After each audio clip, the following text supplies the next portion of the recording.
Hello বন্ধুরা, বগলা কিচেনে তোমাদের স্বাগত। আজকে আমি বানাচ্ছি উচ্ছে দিয়ে মাছের ঝোল। তার জন্য দেখো এখানে তেলাপিয়া মাছ নিয়েছি, লবণ হলুদ মাখিয়ে রেখেছি ভালো করে। আর এদিকে দেখো সাদা তেল নিয়েছি, কাশ্মীরি লঙ্কার গুঁড়ো, হলুদ, এদিকে দেখো জিরে আদা বেটে রেখেছি, আর চিনি আর লবণ তো থাকবেই বন্ধুরা। ফোড়নের জন্য রয়েছে এখানে 5 ফোড়ন, তেজপাতা। আর দেখো এখানে উচ্ছে,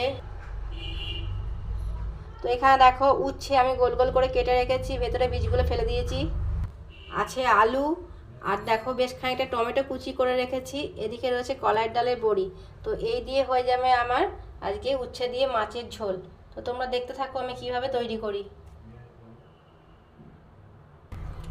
বন্ধুরা, কড়াইতে আমি সাদা তেল গরম করে নিয়েছি।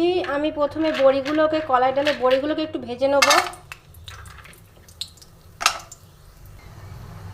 দেখো আমার বড়িগুলো ভালো করে ভাজা হয়ে গেছে, এবার আমি তুলে নেব।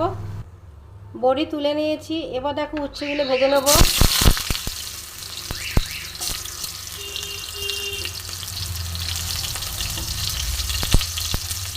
একটু লাল লাল করে ভেজে নেব।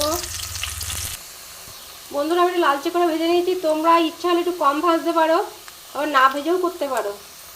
তুলে নেবো উচ্ছেগুলো এবার। বন্ধুরা, আমি উচ্ছে ভেজে তুলে নিয়েছি। এবার এই তেলের মধ্যে আমি মাছটা ভালো করে ভেজে নেব। এক পিঠ ভাজা হয়ে গেছে, এক পিঠ উল্টে দিয়েছি। এরকম করে আমি আর এক পিঠ মাছও ভেজে নেব।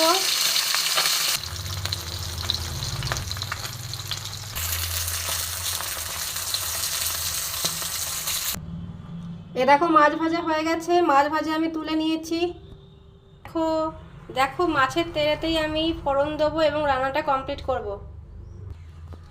তো বন্ধুরা, মাছ ভাজার তেলেই দেখো প্রথমে আমি 5 ফোড়ন আর তেজপাতাটা দিয়ে দেব।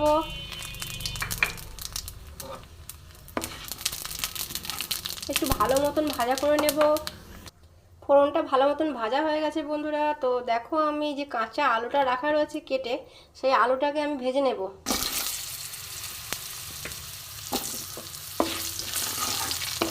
এর সাথেই আমি ভাজবো। তো বন্ধুরা দেখো আলুটা আমার একটু ভাজা হয়ে গেছে। এবার আমি যে জিরে আদা বাটাটা বেটে রেখেছিলাম, জিরে আদাটা, সেটা আমি দিয়ে দিচ্ছি। এবার আমি একে একে সমস্ত মশলাই দিয়ে দেবো। যেমন দেখো স্বাদ মতো লবণটা দিয়ে দিলাম, চিনিটা দিয়ে দিলাম। এবার দেখো বন্ধুরা আমি স্বাদ মতন হলুদটা দিয়ে দেব। আর যে কাশ্মীরি লঙ্কার গুঁড়ো রেখেছিলাম, ওটাও আমি অল্প পরিমাণেই দেবো। তো খুব ভালো করে কষে নেব। খুব সুন্দর গন্ধ বেরোচ্ছে। এবার আমি খুব ভালো করে কষে নেব। তারপরে আমি স্বাদ মতন জল দেব। বন্ধুরা, ভালো করে কষা হয়ে গেলে আমি স্বাদ মতন জল দেব। আর তার আগে আমি টমেটো কুচিটা দিয়ে দেব। দেখো আমি টমেটোগুলো দিয়ে দিলাম। দেখো বন্ধুরা, মশলা থেকে তেল ছেড়ে দিয়েছে। এবার আমি স্বাদ মতন, মানে আমার প্রয়োজন অনুযায়ী আমি জল দেব।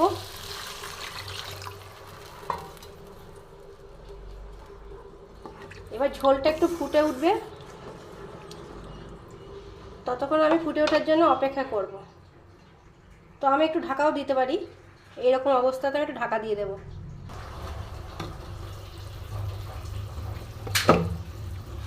দেখো বন্ধুরা, ঝোল ফুটে উঠেছে ভালো মতন।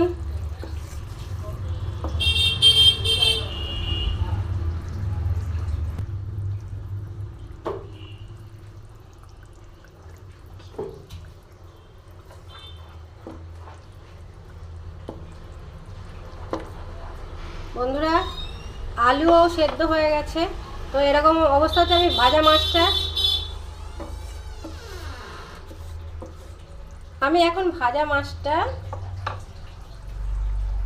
দিয়ে দেব। বন্ধুরা দেখো আমার কিন্তু ঝোল কিন্তু ফুটে উঠেছে। বন্ধুরা, আমার ঝোল ফুটে উঠেছে, আলুও সেদ্ধ হয়ে গেছে। এরকম অবস্থায় আমি ভাজা মাছটা দিয়ে দিচ্ছি। আর ভাজা উচ্ছেটাও আমি এর উপরে দিয়ে দেব। তো ভাজা উচ্ছে, ভাজা বড়ি আমি সবই একে একে দিয়ে দেব।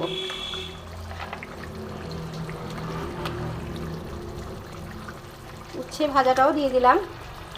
তো আমি এবার কিছুক্ষণ ফুটিয়ে নেব বন্ধুরা। যে মাছটা একটু সিদ্ধ হয়ে গেলে আমি নামিয়ে সার্ভ করে দেব। বন্ধুরা দেখো মাছটা আমি একটু উল্টে দিয়েছি, এবার আমি একটু চাপা দিয়ে দিচ্ছি। আমি 5 মিনিট পর আমি ঢাকা খুলে আমি সার্ভ করে দেব।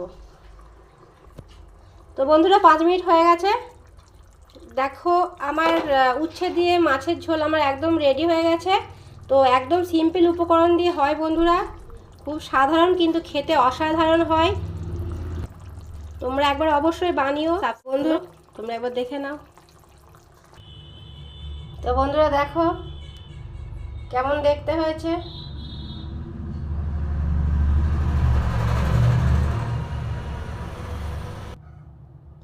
দেখো বন্ধুরা কেমন দেখতে হয়েছে, বাড়িতে একবার অবশ্যই বানিয়ে খেও তাহলে।